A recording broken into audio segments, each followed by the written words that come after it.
কোর্টে দাঁড়িয়ে এবার রীতিমতো সুর পাল্টে দিল সার্থক। আর বন্ধুরা ভিডিওতে লাইক দিয়ে দিতে থাকুন। যে মুহূর্তে কিনা রায়ের টেনশনে স্রোতের হঠাৎ করে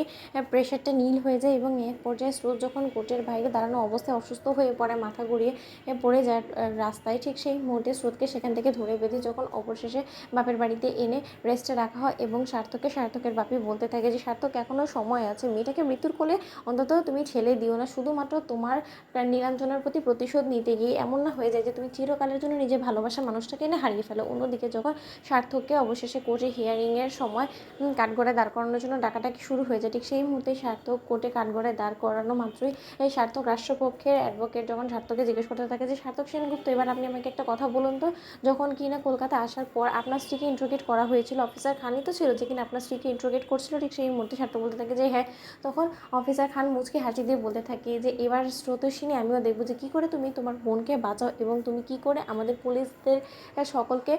মিথ্যে প্রমাণ করে তুমি তোমার বোনকে বেকাসুর খালাস করে কোর্ট থেকে বের করিয়ে নিয়ে যাও। ঠিক সেই মুহূর্তে নীলু বলতে থাকে ক্রান্তকে যে কী ভাবছো, আজকে কী আমাদের বিরুদ্ধে রায় আসতে পারে বলো তো। ঠিক সেই মুহূর্তে ক্রান্ত বলতে থাকে যে আমাদের পক্ষে যে আসবে না রায় সেটা তো খুব ভালো করেই জানি, কারণ তোমার এই বোনের হাজব্যান্ড কোনো দিনও আমাদেরকে বেকাসুর খালাস করে আদালত থেকে ছাড়ানোর ব্যবস্থা করবে না, তাহলে তো সে কোনো মধ্যেই কাঠগড়ায় দাঁড়াতো না, তাই না? সে যখন জবানবন্দি দেওয়ার জন্য এখানে এসেছে তাহলে আমাদের বিরুদ্ধেই দিবে, সে আগের দিনও যা করে গিয়েছে আজও সেটাই করবে, তাহলে আমাদের জেল হওয়া থেকে কেউ আটকাতে পারবে না, এই বিষয়ে তুমি নিশ্চিত থাকো। এখন কি রায় আসে, কত দিনের জন্য আমাদেরকে জেল খাটতে হবে সেইটার জন্যই আমি অপেক্ষা করে বসে আছি, এছাড়া বাঁচা কোনো রকম কোনো আশা অন্তত আমি দেখতে পাচ্ছি না। ঠিক সেই মুহূর্তে যখন সার্থকের বাপিও বলতে থাকে যে হায় ঈশ্বর, তুমি আমার অপদার্থ ছেলেটাকে একটু হলেও সম্মতি দাও। অন্যদিকে যখন রাষ্ট্রপক্ষের আইনজীবী সার্থককে বলতে থাকে যে সার্থক সেনগুপ্ত, আপনি আমাকে একটা কথা বলুন তো, এবার আপনার স্ত্রী যে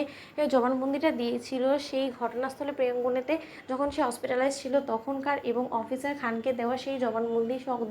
দুটো কি সেম ছিল? ঠিক সেই মুহূর্তে সার্থক বলতে থাকে যে হ্যাঁ এক্স্যাক্টলি সেম ছিল এবং ও কোনোরকম কোনো কথা উল্টোপাল্টা করেনি। রীতিমতো আমি ওর উপরে রাগ দেখাতে গিয়ে এবং আমার আগের ক্ষোভ ঝাড়তে গিয়ে আমি ওর মেজদি ভাইয়ের বিরুদ্ধে একের পর এক মিথ্যাচার করে গিয়েছি। মিলন, আপনি পারলে আমাকে ক্ষমা করে দিবেন, আমি মিথ্যাচারগুলো করেছি শুধুমাত্র আমি মনে প্রাণে চেয়েছিলাম যে মেজদি ভাইয়ের যাতে কোনো মতে শাস্তি হোক, কারণ সে রায় দিদিভাইয়ের সঙ্গে এবং আমাদের শ্বশুরবাড়ির গোটা পরিবারের সঙ্গে সে অনেক অন্যায় অবিচার করেছে এবং তার জন্য আমি এক পর্যায়ে তার উপর প্রতিশোধ নিতে গিয়ে আমি একের পর এক মিথ্যে কথা বলে কোর্টের সময় লস করে গিয়েছি। এছাড়া আমার স্ত্রী যা কিছু এতদিন ধরে আপনাদেরকে কোর্টে এসে বলে গিয়েছে সেই সব কিছু সম্পূর্ণরূপে সত্য ছিল এবং আমি